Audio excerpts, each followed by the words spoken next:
กระดมคนควายให้พลเมืองลาวเฮ็ดบัตรประจำตัวในขอบเขตทั่วประเทศให้ถูกต้องตามระเบียบกฎหมายสบายดีท่านผู้ชมที่เคารพเพื่อนสหายนายและพลตำรวจที่ฮักแพงทุกท่านขอต้อนรับบรรดาท่านเข้าสู่รายการพัฒนาฮักฐานมาพบกับข้าพเจ้าห้อยตีนางอุสินจันดารารับหน้าที่ดำเนินรายการท่านผู้ชมรายการพัฒนาฮักฐานแม่นออกอากาศทุกๆวันพุธเวลา 9:30 น. หา 10:00 น. และออกซ้ำคืนในวันเดียวกันเวลา 11:00 น. หา 11:30 น.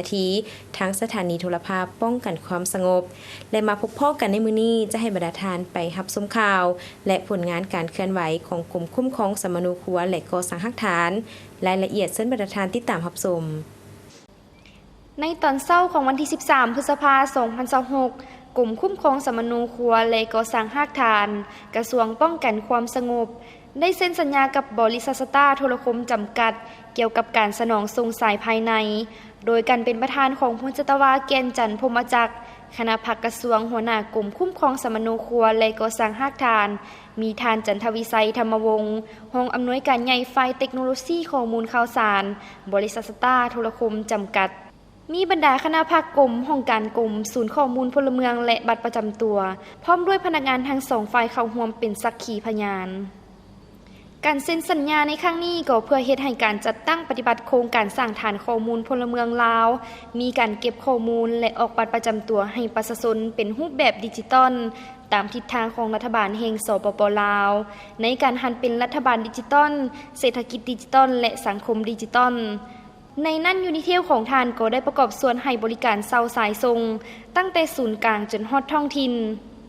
ผ่านการนำใช้ในระยะผ่านมาโดยเฉพาะปี 2024 ถึง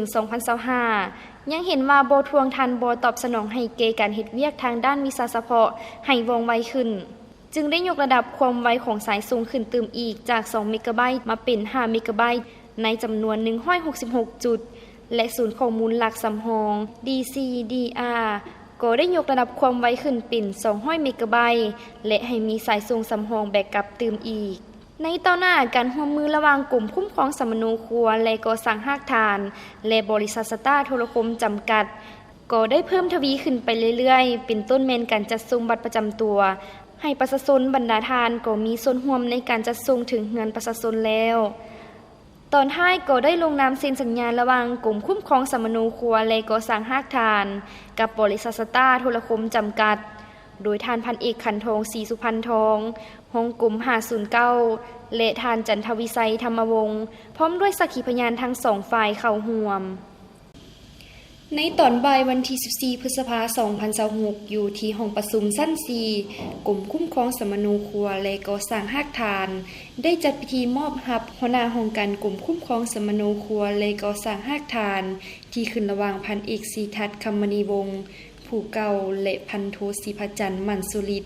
ผู้ใหม่โดยการเป็นเกียรติเข้าร่วมของทานพลจัตวาแกนจันทร์พรหมจักรคณะผักกระทรวงเลขาคณะผักกรมหัวหน้ากลุ่มคุ้มครองสมนูครัวและก่อสร้างฮักฐานมีคณะผักคณะบรรษากรมบรรดาแผนกศูนย์ข้อมูลพลเมืองและบัตรประจำตัว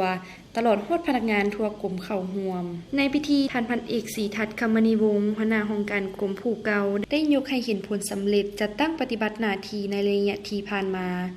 โดยเฉพาะแม่นการเพิ่มทวีเอาใจใส่และยกสูงความรับผิดชอบต่อหน้าที่การเมืองในการนำพาซี่นำปฏิบัติตามภาระบทบาทสิทธิหน้าที่ของตนเองอย่างเป็นเจ้าการเป็นต้นแม่นสุมใส่เป็นสีหน้าที่การรับใช้ให้แก่การเคลื่อนไหวพัวพันประสานสมทบเวียกงานต่างๆเพื่ออำนวยความสะดวกให้แก่การนำกลุ่มนับทั้งศูนย์กลางลงฮอดท้องถิ่น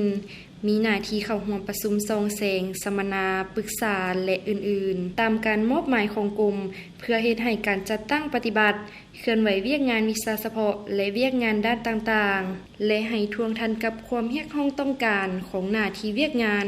ในเฉพาะหน้าและยาวนานจากนั้นท่านพันโทศรีพจันทร์มั่นสุริตก็ได้กล่าวรับหน้าที่และปฏิญาณตนว่า จะตั้งหน้าเอาใจใส่สมทุกข์เฮือเฮงสติปัญญาและความรู้ความสามารถของตนที่มีเพื่อนำพาซี่นำจัดตั้งปฏิบัติเวียกงานของโครงการกรมให้มีการเติบใหญ่ขยายตัวอย่างบ่หยุดยัง้งจากนั้นทานพันเอกศรีทัศน์คำมณีวงศ์ผู้เก่าและพันโทศรีพระจันทร์มันสุริตผู้ใหม่ก็ได้ลงนามเซ็นบันทึกมอบรับหน้าที่ร่วมกันอย่างเป็นทางการโดยมีท่านพุทธตวาแกนจันทร์ภูมิจักรคณะพักกระทรวงเลขาคณะพักกรมหัวหน้ากรมคุ้มครองสมโนครัวและก่อสร้างหากทานมีคณะพักคณะบรรษาบรรดาแผนกศูนย์ข้อมูลพลเมืองและบัตรประจำตัวตลอดฮอดพนักงานพร้อมด้วยแขกถึกเชิญเข้าร่วมเป็นสักขีพยานในโอกาสนี้พลจัตวาแกนจันทร์ภูมิจักรได้ให้เกียรติโอลมและแสดงความย่องยอสมเสยต่อผลงานและไสยชนะที่บรรดาสหายญาติมาได้ในระยะที่ผ่านมาพร้อมทั้งเน้นหนักให้อดทนผ่านพาทุกความยุ่งยากทุกอุปสรรคสิ่งท้าทายต่างๆตั้งหน้าปรับปรุงแบบแผนวิธีการเฮ็ดเวียกปฏิบัติหลักการรวมศูนย์ประชาธิปไตยสุมหัวคิดประดิษฐ์สร้างสืบต่อเอาใจใส่ศึกษาอบรมการเมืองแนวคิดให้นายและพลตำรวจที่ตนเองรับผิดชอบเอาใจใส่จัดตั้งปฏิบัติหน้าที่วิชาเฉพาะที่การจัดตั้งมอบหมายให้มีผลสำเร็จในตอนเช้าของวันที่ 14 พฤษภาคม 2026 นี้อยู่ที่ห้องประชุมชั้น 4 กรมคุ้มครองสมโนครัวและก่อสร้างหากทานแผนกสมโนครัวคนลาวได้จัดพิธีรับสมาชิกสำรองขึ้นเป็นสมาชิกสมบูรณ์และซับซ้อนนายตำรวจเข้าใส่แต่ละหน่วยงานแผนกโดยการเป็นประธานของสหายพันเอกสมภูอินทิจักรคณะพักกรมเลขาหน่วยพักหากทานแผนกสมโนครัวคนลาวมีคณะหน่วยพักหัวหน้าหน่วยงานห้องหน่วยงานสมาชิกสมบูรณ์เข้าร่วมอย่างพร้อมเพรียงในพิธีสหายพันโทจันไซพรมณีรองเลขาหน่วยพักแผนกสมโนครัวคนลาวได้คืนพันมติตกลงของคณะพักกลุ่มคุ้มครองสมโนครัวและก่อสร้างหากทานมาด้วยการเลื่อนสมาชิกสำรองขึ้นเป็นสมาชิกสมบูรณ์อิงตามกฎระเบียบของพรรคประชาชนปฏิวัติลาวสมัยที่ 11 หมวดที่ 1 มาตราที่ 2 ว่าด้วยระเบียบการขยายพรรคอิงตามหนังสือแจ้งตอบของกรมพรรคกรมใหญ่การเมืองกระทรวงป้องกันความสงบเลขที่137 ทับคพลงวันที่ 11 มีนา 2025 เรื่องเลื่อนสมาชิกพรรคสำรองขึ้นเป็นสมาชิกพรรคสมบูรณ์และผ่านมติตกลงฉบับเลขที่217 ทับคพคกท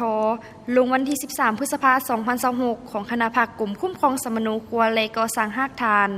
ว่าด้วยการอนุมัติเลื่อนสมาชิกพรรคสำรองขึ้นเป็นสมาชิกพรรคสมบูรณ์จำนวน2สหายหญิง1สหายนอกจากนั้นยังได้ผ่านข้อตกลงเลขที่509 ทับพคสลงวันที่ 12 พฤษภาคม 2026ว่าด้วยการซับซ้อนในตำรวจเข้าใส่แต่ละหน่วยงานแผนกสมโนครัวคนลาวในตอนท้ายสหายพันเอกสมภูอินทิจักรเลขาหน่วยพักหากฐานแผนกสมโนครัวคนลาวก็ได้ให้เกียรติโอลมต่อสมาชิกพรรคสมบูรณ์ใหม่และนายตำรวจผู้ที่ถูกซับซ้อนซึ่งก่อนอื่นสหายได้แสดงความย่องยอสมเสยต่อผลงานที่ญาติมาได้ในตลอดระยะที่ผ่านมาและมีความห้าวหาญให้สำเร็จหน้าที่การเมืองที่พรรครัฐมอบหมายให้ก็คือกรมกองมอบหมายให้เป็นอย่างดีพร้อมทั้งเน้นหนักให้สมาชิกสมบูรณ์และนายตำรวจผู้ที่ถูกซับซ้อนเอาใจใส่ปฏิบัติหน้าที่เวียกงานการเมืองเว้ารวมเว้าเฉพาะพนักงานที่ถูกบรรจุเข้าบรรดาหน่วยงานให้สุ่มใส่เวียกงานมีเฉพาะของตนต่อกับหน้าที่เวียกงานต่อจริงเจ้าท่านผู้ชมที่ผ่านไปนั้นก็เป็นการนำเสนอข่าวและผลงานการเคลื่อนไหวของกลุ่มคุ้มครองสมโนครัวและก่อสร้างหากฐานแต่การนำเสนอข่าวของพวกเราแม่นยังบ่ทันหมดเทื่อและยะหน้าจะให้บรรดาทานไปรับชมตึมอีกแต่ตอนนี้เข้าไปพักกันก่อนแอปพลิเคชัน LAEID แม่นยั่งยืนตัวตนอิเล็กทรอนิกส์พัฒนาโดยกรมคุ้มครองสมโนครัวและก่อสร้างหากฐานกระทรวงป้องกันความสงบโดยอิงใส่ฐานข้อมูลพลเมืองบัตรประจำตัวแอปพลิเคชันนี้ถูกพัฒนาขึ้นเพื่อรับใช้เวียกงานในการบริหารภาครัฐองค์การจัดตั้งหัวหน่วยธุรกิจบุคคลนิติบุคคลในการเฮ็ดธุรกรรมอื่นๆรับประกันความสะดวกว่องไวโปร่งใสและหันเป็นทันสมัยผ่านระบบออนไลน์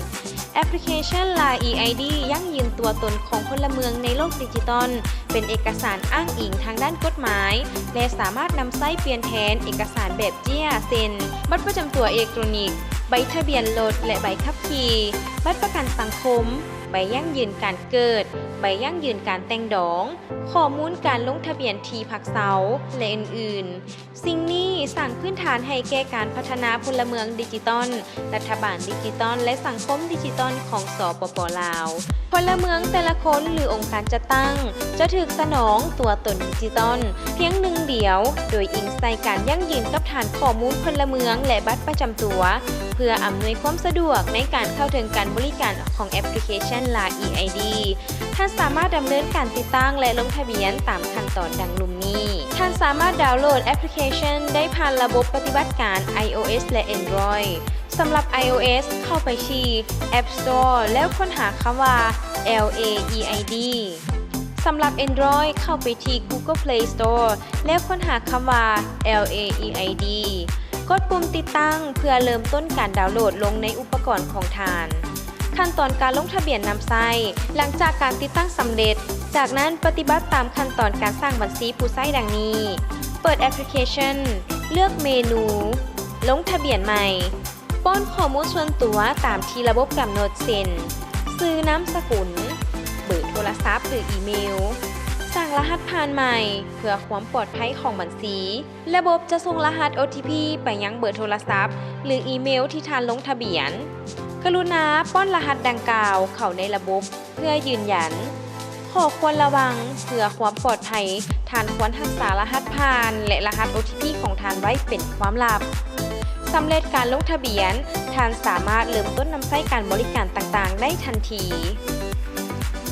หลังท่านดาวน์โหลดติดตั้งแอปพลิเคชันและลงทะเบียนสำเร็จแล้วท่านสามารถผูกบัญชีใบอนุญาตขับขี่บัตรประกันสังคมทะเบียนรถหนังสือผ่านแดนใบยั่งยืนการเกิดบัตรประกันสุขภาพและทะเบียนการแต่งงานแล้วท่านควรตรวจสอบและอัปเดตแอปพลิเคชันให้เป็นเวอร์ชันล่าสุดอยู่เสมอเพื่อประสิทธิภาพในการนำใช้สอบถามข้อมูลเพิ่มเติมได้ที่เบอร์สายด่วน1529และเว็บไซต์ที่ขึ้นอยู่ทางด้านลุ่มนี้เจ้าท่านผู้ชมมาพบกันในระยะที่2ของทางรายการจะให้บรรดาทานไปสืบต่อรับชมข่าวและผลงานการเคลื่อนไหวของกลุ่มคุ้มครองสมนุครัวและก่อสร้างหลักฐานรายละเอียดซึ่งบรรดาทานติดตามรับชมสาธารณรัฐประชาธิปไตยประชาชนลาวสันติภาพเอกราชประชาธิปไตยเอกภาพวัฒนถาวร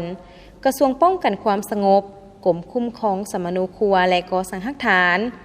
แจ้งการฉบับเลขที่2596/คกท.นครหลวงเวียงจันทน์ลงวันที่7 เมษายน 2026ถึงพนักงานทหารตำรวจและพ่อแม่ประชาชนที่นับถือเรื่องบริการจัดส่งบัตรประจำตัวดิจิตอลของทานถึงเฮือนอิงตามข้อตกลงว่าด้วยการจัดตั้งและการเคลื่อนไหวของกลุ่มคุ้มครองสมนุครัวและก่อสร้างหลักฐานฉบับเลขที่945/ปกส.ลงวันที่3 พฤษภาคม 2023อิงตามการตกลงเห็นดีร่วมมือกับบริษัทสตาร์โทรคมจำกัดยูนิเทลให้เป็นผู้จัดส่งบัตรประจำตัวของประชาชนอยู่ในขอบเขตนครหลวงเวียงจันทน์กรมคุ้มครองสมนุครัวและก่อสร้างหลักฐานขอถือเป็นเกียรติแจ้งมายังบรรดาทานได้ทราบว่าเพื่อเป็นการยกระดับเวียกงานการบริการก็คือการอำนวยความสะดวกประหยัดเวลาในการเดินทางให้พ่อแม่ประชาชนในการรับบัตรประจำตัวดิจิตอลของทานกรมคุ้มครองสมนุครัวและก่อสร้างหลักฐานจึงได้ร่วมมือกับบริษัทสตาร์โทรคมยูนิเทล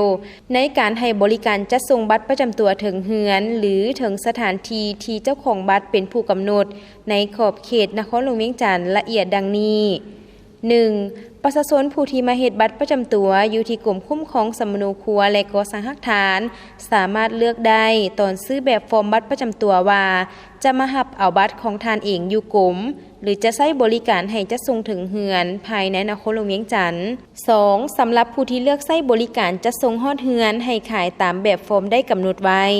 3. การจัดส่งบัตรแม้นต้องส่งถึงเฮือนหรือถึงมือของทานผู้เป็นเจ้าของบัตรทุกข้อมูลบัตรของทานแม้นได้รับการปกป้องตามระเบียบและกฎหมาย 4. กรณีให้บุคคลอื่นรับบัตรแทนต้องได้รับการยืนยันจากเจ้าของบัตรก่อนทุกครั้งก่อนมอบบัตรและต้องถ่ายภาพไว้เป็นหลักฐาน 5. หมายเลขโทรศัพท์ที่จะประสานหาทานก่อนการจัดส่งแมน 030 966 8868 เบอร์เดียวนี้เท่านั้น 6. ช่องทางติดต่อสอบถามข้อมูลเพิ่มเติมสามารถติดต่อได้ที่สายด่วนของกรม509โทร1529ตามมงราชการศูนย์บริการลูกค้าบริษัทสตาร์โทรคมยูนิเทลโทร030 966 8668สำหรับผู้ที่เฮ็ดบัตรประจำตัวไปแล้วและยังรอถ่าบัตรภายหลังที่บัตรของทานพิมพ์สำเร็จแล้วจะมี SMS 509 ID Card ส่งแจ้งให้ทานทราบสำหรับทานผู้ที่สะดวกก็สามารถเข้ามาหับเอาบัตรของทานได้ที่กรมคุ้มครองสมนูครัวและก่อสร้างฮักฐานสำนักงานตั้งอยู่บ้านแสงสว่างเมืองไสเศรษฐานครหลวงเวียงจันทน์หรือแจ้งเบอร์030 966 8668เพื่อนำใช้บริการจัดส่งถึงเฮือนก็ได้หมายเหตุก่อนการจัดส่งเบอร์โทรศัพท์หมายเลข030 966 8668จะโทรสอบถามเพื่อยั่งยืนสถานที่จัดส่งบัตรของทานจะบ่สอบถามข้อมูลส่วนตัวของทานอย่างเด็ดขาดดังนั้นจึงแจ้งมายังบรรดาทานทุกภาคส่วนเพื่อทราบหัวหน้ากรมเซ็นเล็บประทับตาพ้นจตวาแก่นจันทร์พรหมจักรประเทศลาวเป็นประเทศที่อุดมสมบูรณ์ไปด้วยทรัพย์ในดินสินในน้ำหักสันติภาพในยุคดิจิตอลกำลังขยายตัวการคุ้มครองพลเมืองและบัตรประจำตัวอิเล็กทรอนิกส์ที่ทันสมัยก้าวไปสู่อนาคตที่มั่นคงเพื่อสร้างสาธารณรัฐประชาธิปไตยประชาชนลาวหันเป็นรัฐบาลดิจิตอลเศรษฐกิจดิจิตอลและสังคมดิจิตอลในการห้องหับนโยบายดังกล่าวกระทรวงป้องกันความสงบได้สุ่มใส่เวียกงานนี้ในการหันเปลี่ยนใหม่ในการคุ้มครองพลเมืองและบัตรประจำตัวแบบดิจิตอลให้กลายเป็นทันสมัยเทื่อละก้าวโดยได้รับการร่วมมือการเซ็นสัญญาจากกระทรวงตำรวจสังคมนิยมเวียดนามความจำเป็นต้องหันเป็นดิจิตอล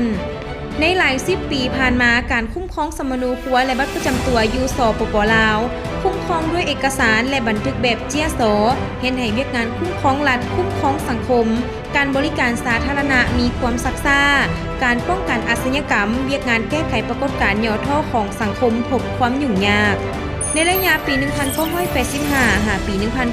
1989 บัตรประจำตัวมีรูปแบบคล้ายคือปึ้มสมนูครัวท้ายปี 1989 หาปี 2001 บัตรประจำตัวแมนนำไส้บัตรเจี้ยเขียนด้วยมือ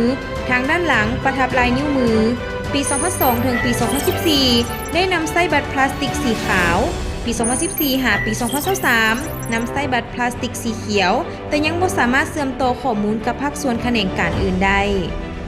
กดปุ่มเริ่มปฏิบัติโครงการอย่างเป็นทางการเดือนกรกฎาคม 2024 เป็นช่วงระยะประวัติศาสตร์ที่ทานโตเริ่มประธานประเทศสังคมนิยมเวียดนามปัจจุบันนี้ทานเป็นเลขาธิการใหญ่พรรคคอมมิวนิสต์เวียดนามที่ได้เดินทางมาเยี่ยมยามสปป.ลาวอย่างเป็นทางการด้วยไมตรีจิตมิตรภาพวันที่ 11 กรกฎาคม 2024 การนำ2ประเทศได้กดปุ่มเพื่อเริ่มปฏิบัติโครงการอย่างเป็นทางการ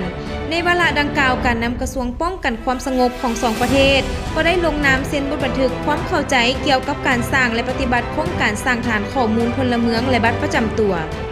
การเปิดตัวโครงการที่สำคัญนี้ได้กลายเป็นบาท9อันใหญ่หลวงบ่เพียงแต่ทางด้านเทคโนโลยีเท่านั้นแต่ยังแสดงให้เห็นอย่างลึกซึ้งถึงวิสัยทัศน์ยุทธศาสตร์ของการหันเป็นดิจิตอลแห่งชาติในลาวรับใช้ประชาชนบริหารที่ทันสมัยพร้อมกันนั้นเพิ่มทวีการพัวพันมิตรภาพที่เป็นมูลเสื้อแบบพิเศษระหว่างลาวเวียดนามการพันขยายและจะตั้งปฏิบัติโครงการเพื่อพันขยายจะตั้งปฏิบัติโครงการกระทรวงป้องกันความสงบลาวได้เป็นเจ้าภาพจัดกองประชุมเผยแพร่เสื่อมซึมการจัดตั้งปฏิบัติโครงการในทั่วประเทศประกาศใช้ข้อตกลงฉบับเลขที่ 1800 ปกส.ว่าด้วยการแต่งตั้งคณะรับผิดชอบโครงการนายกรัฐมนตรีแห่งสาธารณรัฐประชาธิปไตยประชาชนลาวได้ออกคำสั่งฉบับเลขที่ 16 นย.ลงวันที่ 17 กันยายน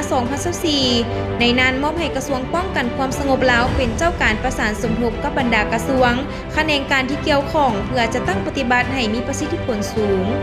ภายใต้การชี้นำพาโดยกรมของกระทรวงป้องกันความสงบ2ประเทศกรมคุ้มครองสมนูครัวและก่อสร้างหลักฐานได้ประสานสมทบกับกรมตำรวจคุ้มครองบริหารเกี่ยวกับความเป็นระเบียบเรียบร้อยทั้งสังคมได้สร้างแผนการละเอียดกำหนดขั้นตอนและระยะเวลาจะตั้งปฏิบัติแต่ละหน้าเวียกของโครงการดังนี้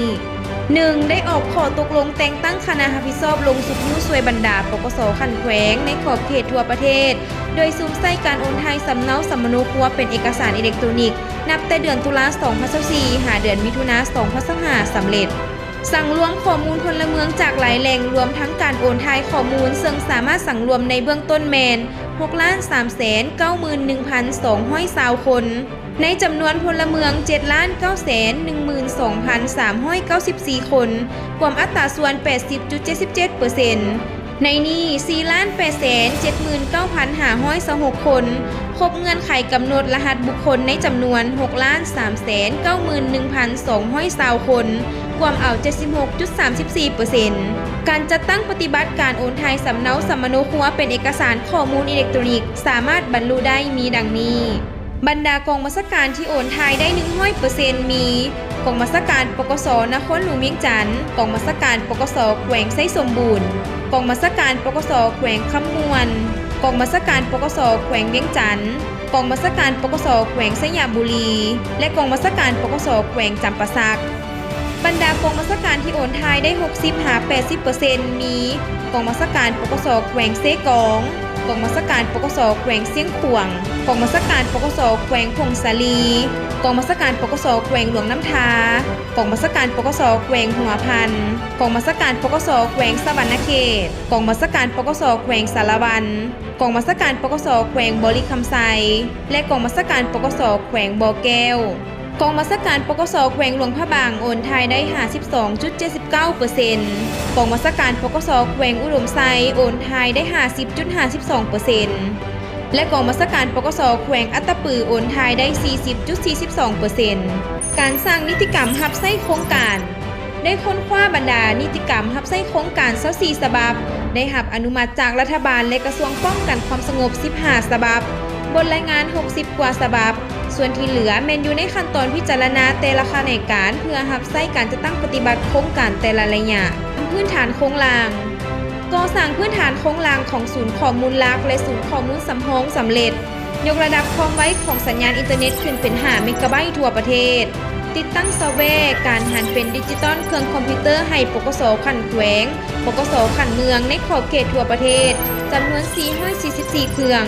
ในนี้ได้ติดตั้งเซิร์ฟเวอร์อุปกรณ์เครือข่ายอุปกรณ์ความปลอดภัยของสัญญาณอุปกรณ์เก็บลายนิ้วมือและกล้องถ่ายรูปเพื่อเก็บกำข้อมูลการออกบัตรประจำตัวด้านความปลอดภัยของระบบอุปกรณ์ทุกชนิดต้องได้รับการตรวจสอบความปลอดภัยข้อมูลก่อนนำใช้ระบบความปลอดภัยที่ทันสมัยทุกจุดเชื่อมต่อได้ติดตั้งอุปกรณ์ใส่รหัสข้อมูลเพื่อรับประกันความปลอดภัยของข้อมูลด้านบุคลากรกระทรวงป้องกันความสงบได้อนุมัติกงจักการจัดตั้งและบุคลากรของศูนย์ข้อมูลพลเมืองและบัตรประจำตัวปรับปรุงบอนเฮ็ดเวียกให้แก่ศูนย์ดังกล่าวสำเร็จโดยพื้นฐานประกอบบุคลากรทางด้าน IT ให้แก่กรมคุ้มครองสัมมโนครัวและก่อสร้างหลักฐานในระยะการหันเอกสารสัมมโนครัวเป็นดิจิตอลได้มีการฝึกอบรมให้พนักงานทั่วประเทศ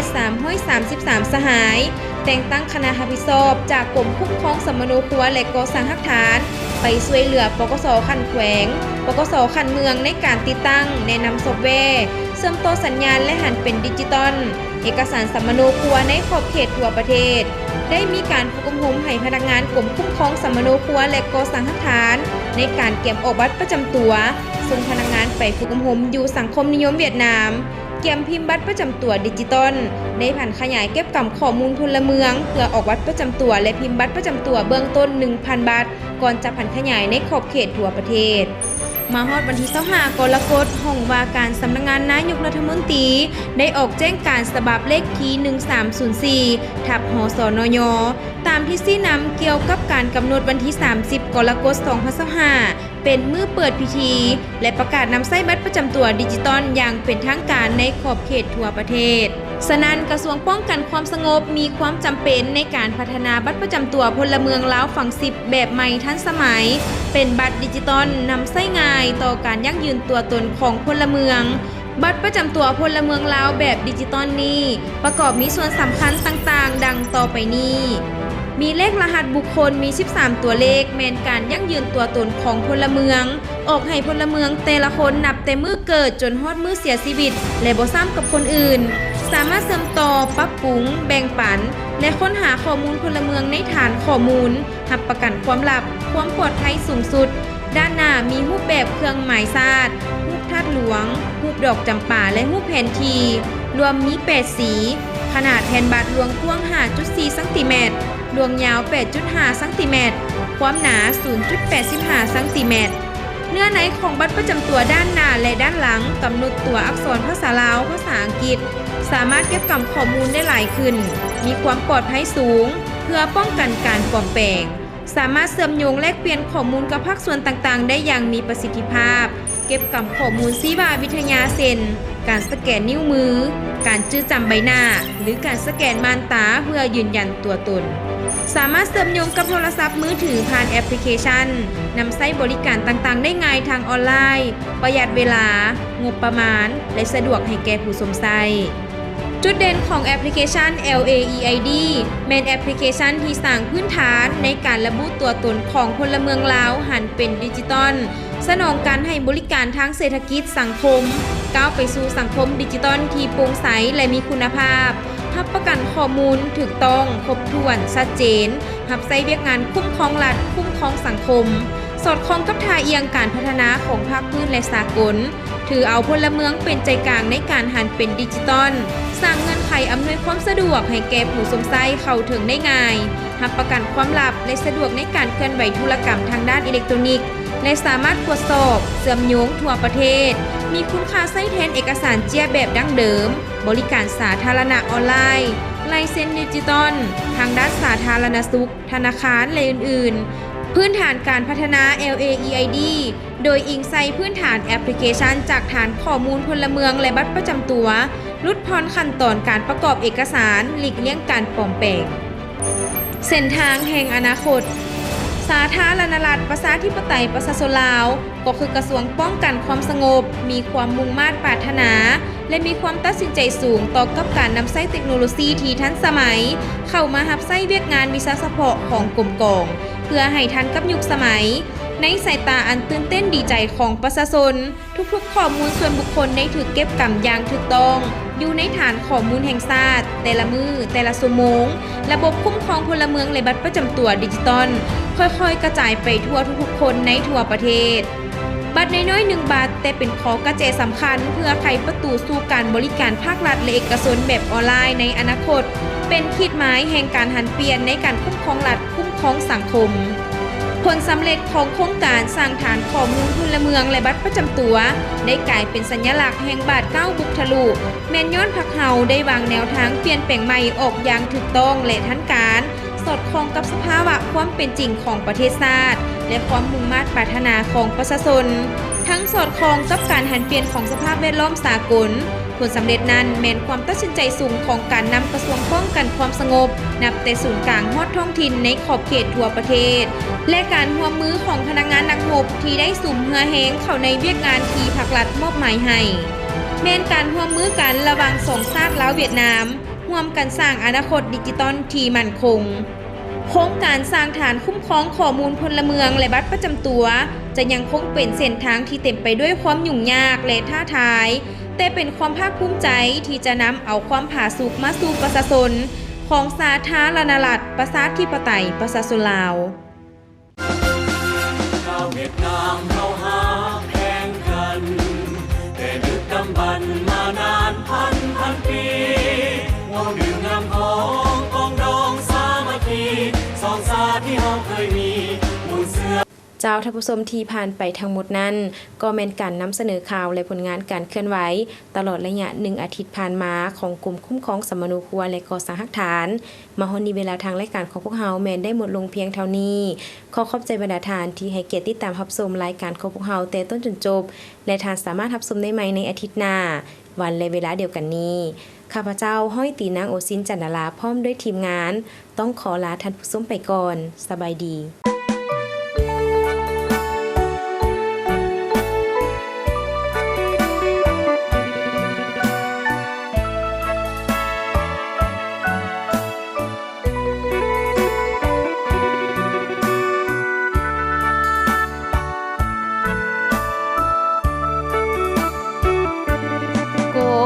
คุ้มครอง 18 สิงหาได้หมุนเวียนมาครบรอบ40 ปี1978 2018ครบรอบพอดี